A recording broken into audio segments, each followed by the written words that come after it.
ಯಾವುದೇ ಅಡೆತಡೆ ಇಲ್ಲದೆ ನಡೀತಾ ಇರತಕ್ಕಂತಹ ಪಥಸಂಚಲನ ಗುಲ್ಬರ್ಗಾದಲ್ಲಿ ಯಾಕೆ ಇಷ್ಟೊಂದು ಅಡೆತಡೆಗಳು? ಚಿತ್ತಾಪುರದಲ್ಲಿ ಏನಾಯ್ತು ನಿಮ್ಗೆಲ್ಲ ಗೊತ್ತು. ಕೊನೆಗೂ ಅನುಮತಿ ಸಿಗಲೇ ಇಲ್ಲ. ಸೇಡಂನಲ್ಲಂತೂ ಅವ್ರನ್ನ ಕೇಳಿ ಇವ್ರನ್ನ ಕೇಳಿ, ಇವ್ರು ನಮಗೆ ಗೊತ್ತಿಲ್ಲ ಅವ್ರನ್ನ ಕೇಳಿ, ನಮಗೆ ಗೊತ್ತಿಲ್ಲ ಇವ್ರನ್ನ ಕೇಳಿ ಅಂತ ಅಲಸ್ಬಿಟ್ಟಿದ್ದಾರೆ.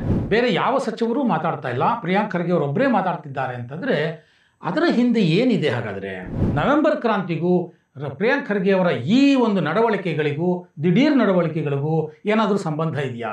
RSS ವಿರುದ್ಧ ಮಾತಾಡಿದ್ರೆ ರಾಹುಲ್ ಗಾಂಧಿ ಅವರಿಗೆ ಇನ್ನಷ್ಟು ಹತ್ತಿರ ಆಗ್ತೀಯಾ ಅಂತ ಹೇಳಿ ಅವರೇನಾದರೂ ಮಾಡಿಸುತ್ತಾ ಇದ್ದಾರಾ? ಪ್ರಿಯಾಂಕ್ ಖರ್ಗೆ ಅವರಿಗೆ ಮುಖ್ಯಮಂತ್ರಿ ಆಗುವ ಒಂದು ಅವಕಾಶ ಬಂದ್ಬಿಡ್ತಾ? RSS ಅನ್ನೋದನ್ನು ಒಂದು ನೆಪವಾಗಿಟ್ಕೊಂಡು ಕುರ್ಚಿ ಸರ್ಕಸ್ಗೆ ಒಂದಂತೂ ಸ್ಪಷ್ಟ, RSS ಹೆಸರು ಹೇಳಿಕೊಂಡು ಏನೋ ಒಂದು ಪರದೆಯ ಹಿಂದೆ ಒಂದಷ್ಟು ಆಟಗಳು ನಡೀತಾ ಇವೆ.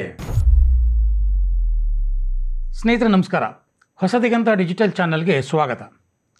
ರಾಷ್ಟ್ರೀಯ ಸ್ವಯಂ ಸೇವಕ ಸಂಘಕ್ಕೆ 100 ವರ್ಷ ತುಂಬಿದ ಹಿನ್ನೆಲೆಯಲ್ಲಿ ದೇಶಾದ್ಯಂತ ವಿಶೇಷ ಪಥಸಂಚಲನ ಕಾರ್ಯಕ್ರಮವನ್ನು ಸಂಘ ಹಮ್ಮಿಕೊಂಡಿರುವುದು ನಿಮಗೆಲ್ಲ ಗೊತ್ತೇ ಇದೆ.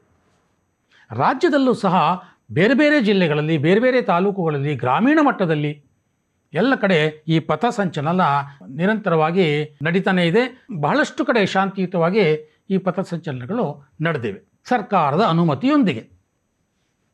ನಾನು ಇದನ್ನು ಯಾಕೆ ಒತ್ತಿ ಹೇಳ್ತಾ ಇದ್ದೀನಿ ಅಂತಂದರೆ, ಕರ್ನಾಟಕದ ಬೇರೆ ಭಾಗದಲ್ಲಿ ನಡೀತಾ ಇರೋದಕ್ಕೂ ಗುಲ್ಬರ್ಗಾದಲ್ಲಿ ನಡೀತಾ ಇರತಕ್ಕಂಥ ಕೆಲವು ವಿದ್ಯಮಾನಗಳಿಗೂ ವ್ಯತ್ಯಾಸವನ್ನು ನೀವು ನೋಡಬೇಕು. ಯಾಕೆಂದರೆ ಬೇರೆ ಜಿಲ್ಲೆಗಳಲ್ಲಿ ಯಾವುದೇ ಅಡೆತಡೆ ಇಲ್ಲದೆ ನಡೀತಾ ಇರತಕ್ಕಂತಹ ಪಥಸಂಚಲನ ಗುಲ್ಬರ್ಗಾದಲ್ಲಿ ಯಾಕೆ ಇಷ್ಟೊಂದು ಅಡೆತಡೆಗಳು?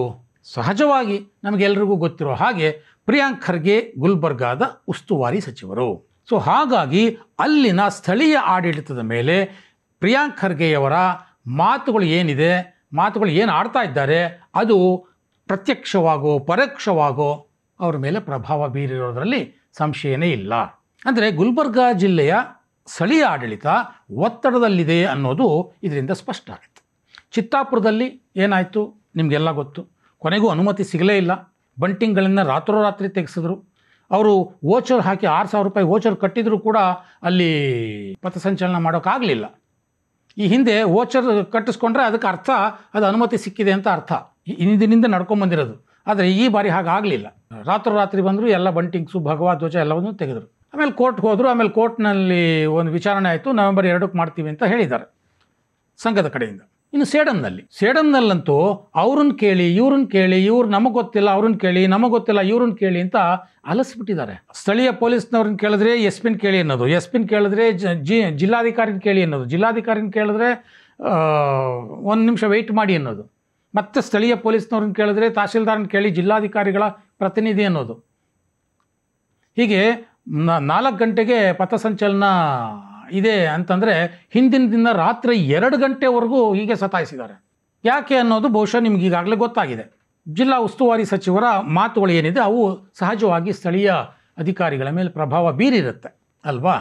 ಸೊ ಒಟ್ಟಾರೆ ಅಲ್ಲಿ ಏನಾಯಿತು, ಕೊನೆಗೂ 4 ಗಂಟೆಗೆ ಪಥಸಂಚಲನ ಇದೆ ಅಂದಾಗ 3 ಗಂಟೆಗೆ ಎಲ್ಲರೂ ಅಲ್ಲಿ ಅಸೆಂಬಲ್ ಆಗಿದ್ದರು ಸಂಘದ ಕಾರ್ಯಕರ್ತರು. ಆಗ ಪೊಲೀಸ್ನವರು ಕರೆದುಬಿಟ್ಟು ನಿಮಗೆ ಅನುಮತಿ ನಿರಾಕರಿಸಲಾಗಿದೆ ಅಂತ ಹೇಳ್ತಾರೆ. ಆಗಲೂ ಸಹ ಸಂಘದ ಕಾರ್ಯಕರ್ತರು ಅಲ್ಲಿ ಆಯಿತು, ನಾವೆಲ್ಲ ಸೇರಿಬಿಟ್ಟಿದ್ದೀವಿ, ನಾವೀಗ ಮುಂದಕ್ಕೆ ಹೋಗ್ತೀವಿ, ನೀವು ಅರೆಸ್ಟ್ ಮಾಡಿದ್ರೆ ಮಾಡಿ, ನಾವೇನು ಪ್ರತಿರೋಧ ತೋರಲ್ಲ, ನಿಮಗೆ ಕೋಆಪ್ರೇಟ್ ಮಾಡ್ತೀವಿ ಅಂತ ಹೇಳಿದ್ದಾರೆ. ಇಷ್ಟೆಲ್ಲ ಹೇಳಿದ ನಂತರ ಅಲ್ಲಿ ಕೆಲವು ಸ್ಥಳೀಯ ಜನಗಳಿಂದಾಗಿ ಒಂದಷ್ಟು ಗೊಂದಲದ ವಾತಾವರಣ ಅಂತಾಯಿತು. ಸಂಘದ ಕಾರ್ಯಕರ್ತರನ್ನ ವಶಕ್ಕೆ ತಗೊಂಡ್ರು. ಆಮೇಲೆ ಅವರನ್ನೆಲ್ಲ ಬಿಟ್ಟರು.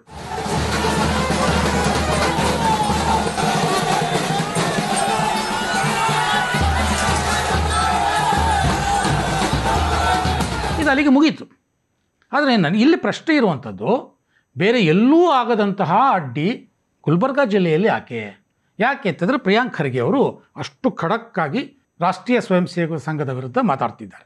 ನೀವು ಗಮನಿಸಿ ಸ್ನೇಹಿತರೆ, ರಾಜ್ಯದ ಅಷ್ಟೂ ಜನ ಸಚಿವರ ಪೈಕಿ ಎಷ್ಟು ಸಚಿವರು RSS ವಿರುದ್ಧ ಇಷ್ಟು ಗಟ್ಟಿ ಧ್ವನಿಯಲ್ಲಿ ಮಾತಾಡ್ತಿದ್ದಾರೆ? ಬಹುಶಃ ಒಬ್ಬರು ಕಾಣಲಿಕ್ಕಿಲ್ವೇನೋ. ಉಪಮುಖ್ಯಮಂತ್ರಿ DK ಶಿವಕುಮಾರ್ ಅಂತೂ ಯಾವುದೇ ಪ್ರಶ್ನೆಗಳಿಗೆ ಉತ್ತರ ಕೊಡದಲ್ಲೇ ಇದರಿಂದ ನುಳಿಸ್ಕೊಳ್ತಾ ಇದ್ದಾರೆ. ಇನ್ನು ಮುಖ್ಯಮಂತ್ರಿ ಸಿದ್ದರಾಮಯ್ಯನವರು ಅವರು ಅನಿವಾರ್ಯತೆಯಿಂದ ಒಂದಷ್ಟು ಉತ್ತರಗಳನ್ನು, ಒಂದಷ್ಟು ಮಾತುಗಳನ್ನು ಸಂಘದ ವಿಚಾರವಾಗಿ, RSSನ ವಿಚಾರವಾಗಿ ಮಾತಾಡ್ತಿದ್ದಾರೆ. ಉಳಿದ ಯಾವ ಸಚಿವರು ಸಹ ಕಳೆದ ಸಚಿವ ಸಂಪುಟ ಸಭೆಯಲ್ಲೂ ಅಷ್ಟೇ ಏನು ಸಂಘದ ಚಟುವಟಿಕೆಗಳಿಗೆ ಕಡಿವಾಣ ಹಾಕಬೇಕು ಅನ್ನುವಂಥ ಚರ್ಚೆ ಬಂತು. ಆಗಲೂ ಸಹ ಬಹುತೇಕ ಸಚಿವರು ಇದನ್ನು ವಿರೋಧಿಸಿದರು ಅನ್ನುವಂಥ ಮಾತುಗಳನ್ನೆಲ್ಲ ನಾವು ಕೇಳಿದ್ದೇವೆ. ಹಾಗಾದರೆ ಇಷ್ಟೊಂದು ವಿರೋಧ ಇದ್ದದ್ದಂತಹ ಅಂಥ ನಿಯಮವನ್ನು ಮತ್ತೆ ಜಾರಿಗೆ ತರಬೇಕು ಅಂತ ಪಟ್ಟು ಹಿಡಿದು ಕೂತಿದ್ದಂತಹ ಪ್ರಿಯಾಂಕ್ ಖರ್ಗೆ ಸುಮ್ಮನೆ ಬಿಡ್ತಾರಾ? ತಮ್ಮ ಜಿಲ್ಲೆಯಲ್ಲಿ ಸಹಜವಾಗಿ ಅವರು ಅಧಿಕಾರಿಗಳ ಮೇಲೆ ಒತ್ತಡ ಹಾಕಿರಬಹುದೇನೋ ಅನ್ನುವಂಥ ಅನುಮಾನ ಬರೋದು ಸಹಜ. ಸೊ ಇಲ್ಲಿ ಒಂದು ವಿಚಾರವನ್ನು ನೀವು ಗಮನಿಸಿದಾಗ ಬೇರೆ ಯಾವ ಸಚಿವರು ಮಾತಾಡ್ತಾ ಇಲ್ಲ, ಪ್ರಿಯಾಂಕ್ ಖರ್ಗೆ ಅವರೊಬ್ಬರೇ ಮಾತಾಡ್ತಿದ್ದಾರೆ ಅಂತಂದರೆ ಅದರ ಹಿಂದೆ ಏನಿದೆ? ಹಾಗಾದರೆ ರಾಜಕೀಯ ವಲಯಗಳಲ್ಲಿ, ಕಾಂಗ್ರೆಸ್ ವಲಯಗಳಲ್ಲಿ ಕೇಳಿಬಂದಿರುವಂಥ ಮಾತೇನು? ನವೆಂಬರ್ ಕ್ರಾಂತಿಗೂ ಪ್ರಿಯಾಂಕ್ ಖರ್ಗೆ ಅವರ ಈ ಒಂದು ನಡವಳಿಕೆಗಳಿಗೂ, ದಿಢೀರ್ ನಡವಳಿಕೆಗಳಿಗೂ ಏನಾದರೂ ಸಂಬಂಧ ಇದೆಯಾ? ಸೊ ಅಧಿಕಾರದ ಹಸ್ತಾಂತರದ ಸಂದರ್ಭದಲ್ಲಿ ಚೌಕಾಸಿ ಮಾಡುವಂಥ ಗೀಳಿಗೆ ಏನಾದರೂ ಪ್ರಿಯಾಂಕ್ ಖರ್ಗೆ ಅವರು ಬಿದ್ದರಾ? ಅಥವಾ ಮಲ್ಲಿಕಾರ್ಜುನ ಖರ್ಗೆಯವರೇ ಪ್ರಿಯಾಂಕ್ ಖರ್ಗೆ ಅವರಿಗೆ ಹೇಳಿ RSS ವಿರುದ್ಧ ಮಾತಾಡಿದ್ರೆ ರಾಹುಲ್ ಗಾಂಧಿಯವರಿಗೆ ಇನ್ನಷ್ಟು ಹತ್ತಿರ ಆಗ್ತೀಯಾ ಅಂತ ಹೇಳಿ ಅವರೇನಾದರೂ ಮಾಡಿಸುತ್ತಾ ಇದ್ದಾರಾ? ಅಥವಾ ಸಿದ್ದರಾಮಯ್ಯ ಅವರೇ ಪ್ರಿಯಾಂಕ್ ಖರ್ಗೆ ಅವ್ರಿಗೆ ಹೇಳಿ ನೀವು ಹೆಚ್ಚೆಚ್ಚು ಮಾತಾಡಿ ನಾನು ನಿನ್ನ ಹಿಂದೆ ಇದ್ದೇನೆ ಅನ್ನುವಂಥ ಮಾತುಗಳನ್ನು ಆಡ್ತಾ ಇದ್ದಾರಾ? DK ಶಿವಕುಮಾರ್ ಅವರಿಗೆ ಮುಖ್ಯಮಂತ್ರಿ ಸ್ಥಾನವನ್ನು ತಪ್ಪಿಸೋದಕ್ಕೆ? ಇದೆಲ್ಲ ಗೊತ್ತಿದ್ದೇ DK ಶಿವಕುಮಾರ್ ಈ ಬಗ್ಗೆ ಭಾಳ ಮೌನವನ್ನು ವಹಿಸ್ಬಿಟ್ಟಿದ್ದಾರಾ? ಗೊತ್ತಿಲ್ಲ. ಆದರೆ ಎಲ್ಲೋ ಏನೋ ಒಂದು ಆಟ ನಡೀತಾ ಇದೆ ಅನ್ನೋದಂತೂ ಸ್ಪಷ್ಟವಾಗಿ ಗೊತ್ತಾಗುತ್ತೆ. ಯಾಕಂತಂದರೆ ರಾಜಕೀಯ ವಲಯಗಳಲ್ಲೂ ಸಹ ಇದೇ ಚರ್ಚೆ ಆಗ್ತಿದೆ ಸ್ನೇಹಿತರೆ. ಪ್ರಿಯಾಂಕ್ ಖರ್ಗೆ ಅವರಿಗೆ ಮುಖ್ಯಮಂತ್ರಿ ಆಗುವ ಒಂದು ಅವಕಾಶ ಬಂದ್ಬಿಡ್ತಾ? ಹಾಗಾಗಿ ಅವರು ದಿಢೀರನೇ RSS ವಿರುದ್ಧ ಮಾತಾಡ್ಲಿಕ್ಕೆ ಶುರು ಮಾಡಿಬಿಟ್ರಾ? ಏನೇನೆಲ್ಲ ಚರ್ಚೆಗಳು. BK ಹರಿಪ್ರಸಾದ್ ಅವರು ಕೂಡ RSS ವಿರುದ್ಧ ಮೊದಲಿನಿಂದಲೂ ಮಾತಾಡಿಕೊಂಡೇ ಬಂದಿದ್ದಾರೆ. ಅವ್ರಿಗೇನೂ ಆಗೇ ಇಲ್ಲ ಹಾಗಾದರೆ. ಸೊ ಈ ವಾದ ಸುಳ್ಳು, ಈ ರೀತಿ ಹೇಳೋರು ಇದ್ದಾರೆ. ಆದರೆ ಸಿದ್ದರಾಮಯ್ಯನವರ ವಿರುದ್ಧ ಅಷ್ಟೊಂದು ಟೀಕಾಪ್ರಹಾರ ಮಾಡ್ತಿದ್ದಂತಹ ಹರಿಪ್ರಸಾದ್ ಅವ್ರ ಮನೆಗೆ ಸಿದ್ದರಾಮಯ್ಯನವರು ಹೋದ ಮೇಲೆ ಹರಿಪ್ರಸಾದ್ ಅವರು ಸಿದ್ದರಾಮಯ್ಯನವ್ರ ವಿರುದ್ಧ ಒಂದೂ ಮಾತಾಡಿಲ್ಲ. ನವೆಂಬರ್ ಕ್ರಾಂತಿ ಹತ್ತಿರ ಬಂದಂಗೆ ಒಳೊಳಗಡೆ ಕಾಂಗ್ರೆಸ್ ಪಕ್ಷದಲ್ಲಿ ಏನೇನು ರಾಜಕೀಯ ನಡೀತಾ ಇದೆ, RSS ಅನ್ನೋದನ್ನು ಒಂದು ನೆಪವಾಗಿಟ್ಕೊಂಡು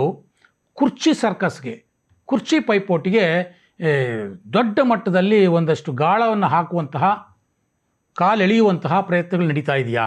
ಇದನ್ನು BJP ಅವರು ಹೇಳ್ತಾರೆ. ತನ್ನ ಸರ್ಕಾರದ ವೈಫಲ್ಯಗಳನ್ನು ಮುಚ್ಚಿಕೊಳ್ಳೋಕೆ ಬೇಕಂತಲೇ RSS ವಿಚಾರವನ್ನು ಈಗ ಮುನ್ನೆಲೆಗೆ ತರ್ತಾ ಇದ್ದಾರೆ ಎನ್ನುವಂಥ ಆರೋಪವನ್ನು BJP ಅವರು ಮಾಡ್ತಾರೆ. ಇಲ್ಲಿ RSS ವಿರುದ್ಧ ಗನ್ ತಿರುಗಿಸಲಾಗಿದೆ, ವಾಸ್ತವ ಗೊತ್ತಾಗುತ್ತೆ ನೋಡಿದವ್ರಿಗೆ. ಪ್ರಿಯಾಂಕ್ ಖರ್ಗೆ ಒಂದು ಗನ್ನು, ಆದರೆ ಆ ಗನ್ನು ಗುರಿ ಯಾರ ಕಡೆಗೆ ನೋಡೋಕೆ ಅದು RSS ಕಡೆಗಿದೆ. ಆದರೆ ಆಂತರಿಕವಾಗಿ ಅದು ಯಾರ ಕಡೆಗಿದೆ ಅನ್ನುವಂಥ ಚರ್ಚೆಗಳು ಪಕ್ಷದಲ್ಲಿ ಆಗ್ತಾ ಇದೆ. ಗನ್ನೇನೋ ಇದೆ, ಅದನ್ನು ಟ್ರಿಗರ್ ಮಾಡೋರು ಯಾರು, ಟ್ರಿಗರ್ ಒತ್ತೋರು ಯಾರು? ಇದೂ ಪ್ರಶ್ನೆ. ಸಿದ್ದರಾಮಯ್ಯನವರು ಒತ್ತುತ್ತಾರೋ, DK ಶಿವಕುಮಾರ್ ಅವರು ಒತ್ತುತ್ತಾರೋ, RSS ಕಡೆಗೆ ಒತ್ತುತ್ತಾರೋ, ಇಲ್ಲ ಬೇರೆ ಕಡೆಗೆ ಒತ್ತುತ್ತಾರೋ ಗೊತ್ತಿಲ್ಲ. ಆದರೆ RSS ನೆಪ ಮತ್ತು ಮುಖ್ಯಮಂತ್ರಿ ಕುರ್ಚಿ ಎರಡಕ್ಕೂ ಲಿಂಕ್ ಇದೆ ಅನ್ನೋದು ಈ ಎಲ್ಲ ಬೆಳವಣಿಗೆಗಳಿಂದ ಗೊತ್ತಾಗುತ್ತೆ. ಒಂದಂತೂ ಸ್ಪಷ್ಟ, RSS ಹೆಸರು ಹೇಳಿಕೊಂಡು ಏನೋ ಒಂದು ಪರದೆಯ ಹಿಂದೆ ಒಂದಷ್ಟು ಆಟಗಳು ನಡೀತಾ ಇವೆ. ಅದು ಮುಂದಿನ ಅಧಿಕಾರ ಬದಲಾವಣೆ ವಿಚಾರ ಇರ್ಬೋದು, ಮುಂದಿನ ಮುಖ್ಯಮಂತ್ರಿ ಯಾರು ಆಗಬೇಕು ಅನ್ನುವಂಥದ್ದು ಇರ್ಬೋದು, ಯಾರು ಆಗೋದನ್ನು ತಪ್ಪಿಸಬೇಕು ಅನ್ನೋದಕ್ಕೆ ಇರ್ಬೋದು, ಅಥವಾ ಯಾವುದಾದ್ರು ಹೊಸ ಮುಖವನ್ನು ಪ್ರೊಜೆಕ್ಟ್ ಮಾಡಬೇಕು ಅನ್ನುವಂಥದ್ದು ಇರ್ಬೋದು. ಈ ಎಲ್ಲ ಪ್ರಶ್ನೆಗಳಾಗಿಯೇ ಈಗ ಚರ್ಚೆಗೆ ಒಳಗಾಗ್ತಾ ಇದೆ. ಆದರೆ ಮೇಲ್ನೋಟಕ್ಕೆ ನೋಡೋ ಹಾಗೆ ಇದು ಕೇವಲ RSS ವಿರೋಧ ಅಷ್ಟೇ ಅಲ್ಲ, ಇದು ಕಾಂಗ್ರೆಸ್ಸಿನ ಆಂತರಿಕ ಒಳಜಗಳಗಳ ಪರಿಣಾಮ ಅನ್ನೋದು ರಾಜಕೀಯ ವಲಯಗಳಲ್ಲಿ ಈಗ ಆಗ್ತಿರುವಂಥ ಚರ್ಚೆ.